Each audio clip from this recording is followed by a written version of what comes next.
आप देख रहे हैं डार्क फाइल्स। तो चलिए पढ़ते हैं आज की इस कहानी की ओर। रात के तकरीबन 10 बजे जब मैं और विशाल ट्रेन में बैठे तो ट्रेन के लगभग सारे पैसेंजर्स नींद के आगोश में थे। उन मुसाफिरों की तादाद काफ़ी कम थी जो फ़ोन पर टाइम पास कर रहे थे। ट्रेन पटरियों पर सरपट दौड़े जा रही थी। चूँकि हम दोनों अभी अभी काम से छूटे थे, जिस कारण नींद तो हमें भी काफ़ी तगड़ी वाली आ रही थी, जिस वजह से हम दोनों सीट पर बैठे बैठे ही झपकियाँ लेने लगे और फिर पलकें भारी होते होते कब मुझे नींद आ गई पता ही नहीं चला। फिर जब मेरी आँख खुली तो ट्रेन में काफ़ी कम मुसाफिर रह गए थे। पास ही में बैठे एक पैसेंजर के हाथ घड़ी में जब नज़र गई तो वक्त हो रहा था रात के 12:30 बजे का। टाइम देखकर नींद से छोटी हो चुकी मेरी आंखें एकदम से फूलकर चौड़ी हो गईं, क्योंकि हमारी ट्रेन 11:45 बजे असलमपुर स्टेशन पर रुकने वाली थी, जहां मुझे और विशाल को उतरना था। तो इस पर मैंने बगल में बैठे पैसेंजर से पूछते हुए कहा, भाई साहब, ये असलमपुर आया नहीं क्या अब तक? जिस पर कुछ देर तक तो उस पैसेंजर ने मेरा चेहरा ताका और फिर बोला, आप सो रहे थे क्या? असलमपुर तो कब का पार हो गया। ये सुनकर मैंने तुरंत ही विशाल को जगाया तो वो भी काफ़ी घबरा गया था। खैर अब हम कुछ कर भी नहीं सकते थे, तो हमने तय किया कि अब जिस भी स्टेशन पर ट्रेन रुकेगी हम वहीं उतर जाएंगे और वहां से ट्रेन पकड़कर असलमपुर पहुंच जाएंगे। फिर कुछ देर बाद ट्रेन एक स्टेशन पर रुकी। जब हम दोनों ट्रेन से नीचे उतरे तो पाया कि वो एक छोटा सा स्टेशन है। उस स्टेशन पर ना तो पहले से कोई मौजूद था और ना ही हमारे अलावा ट्रेन से कोई उतरा था। खैर कुछ देर में ट्रेन वहां से निकल गई, मगर हमारे लिए परेशानी इस बात की थी कि हमें ये मालूम नहीं था कि यहाँ से असलमपुर जाने वाली ट्रेन कब कब है, और स्टेशन पर भी कोई मौजूद नहीं था जिससे हम ट्रेन के बारे में पूछ सकें। जिस पर विशाल ने कहा, यहाँ पर तो कोई नहीं यार, चल टिकट काउंटर में पूछ कर आते हैं ट्रेन के बारे में। जिस पर मैंने कहा, चल ठीक है। और फिर हम लोग टिकट काउंटर ढूंढते हुए आगे बढ़ने लगे। अभी हम चल ही रहे थे तभी पीछे से एक आवाज़ आई, कहाँ जाना है आप लोगों को? आवाज़ सुनकर जब हम दोनों पीछे पलटे तो देखा कि एक अधेड़ उम्र का आदमी खड़ा है। हल्की सफ़ेद दाढ़ी और चेहरे पर मुस्कुराहट लिए वो हमें अपनी ओर बुला रहा था।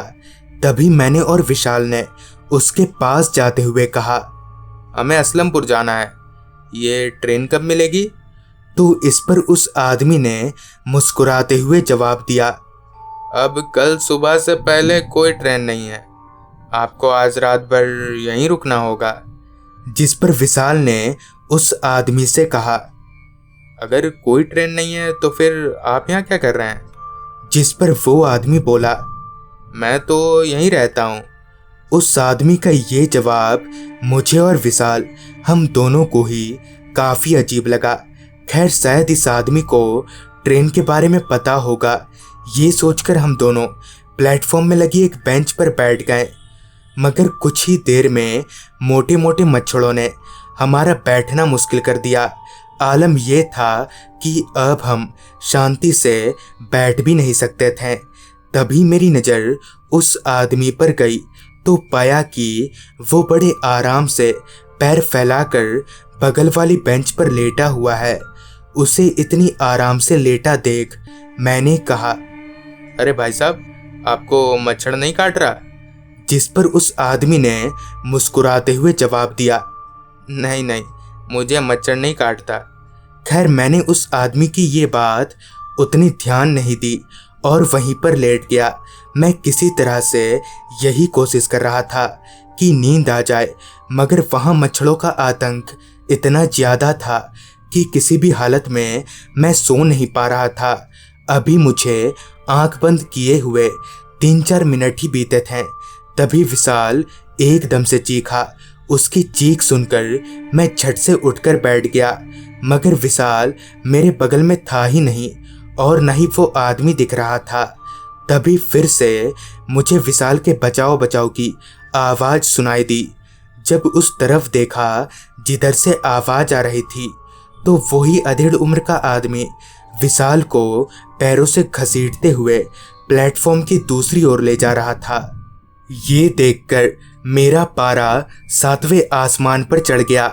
मैं तुरंत ही सीट पर से उठकर विशाल की ओर भागा और जब वहां पहुंचकर मैंने पीछे से उस आदमी को एक जोरदार मुक्का मारना चाहा कि मेरा हाथ उस आदमी के आर पार हो गया। ये देखकर मेरा सारा गुस्सा धरा का धरा रह गया। मेरे पैर कपकपाने लगे थे। तभी वो शख्स मेरी ओर पलटा तो उसका चेहरा देखकर मैं लड़खड़ाते हुए वहीं पर गिर गया। दरअसल उसका चेहरा कई जगहों से कटा फटा था, जैसे किसी ने धारदार हथियार से चोट किया हो। इतना सब देखकर डर और घबराहट मुझ पर इस कदर चढ़ गया था कि मैं वहीं पर बेहोश हो गया। फिर जब मेरी आंख खुली तो मैं उसी प्लेटफॉर्म पर गिरा पड़ा था।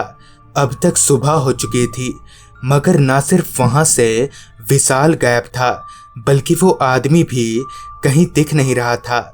मैंने विशाल को बहुत ढूंढा, मगर कुछ भी पता नहीं चल पाया।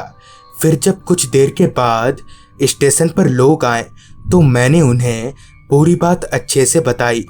तो उन्होंने बताया कुछ 3-4 महीनों पहले वो अधेड़ उम्र का आदमी देर रात गए इस स्टेशन पर उतरा था, मगर गांव का स्टेशन होने के कारण रात के वक्त स्टेशन खाली रहता था और इसी का फ़ायदा उठाकर कुछ बदमाश लड़के अनजान मुसाफिरों से लूटपाट किया करते थे। ऐसे ही उन लड़कों ने उस आदमी को भी लूटा और ना सिर्फ लूटपाट की, बल्कि उस आदमी को चाकू से गोदकर मार डाला।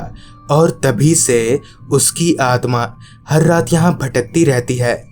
तो इस तरह से उस रात मेरी जान बच गई, मगर मैंने विशाल को हमेशा हमेशा के लिए खो दिया। और एक सवाल कि आखिर उस आदमी ने मुझे क्यों नहीं मारा। और अब उस स्टेशन पर एक नहीं बल्कि 2 आत्माएं भटकती हैं।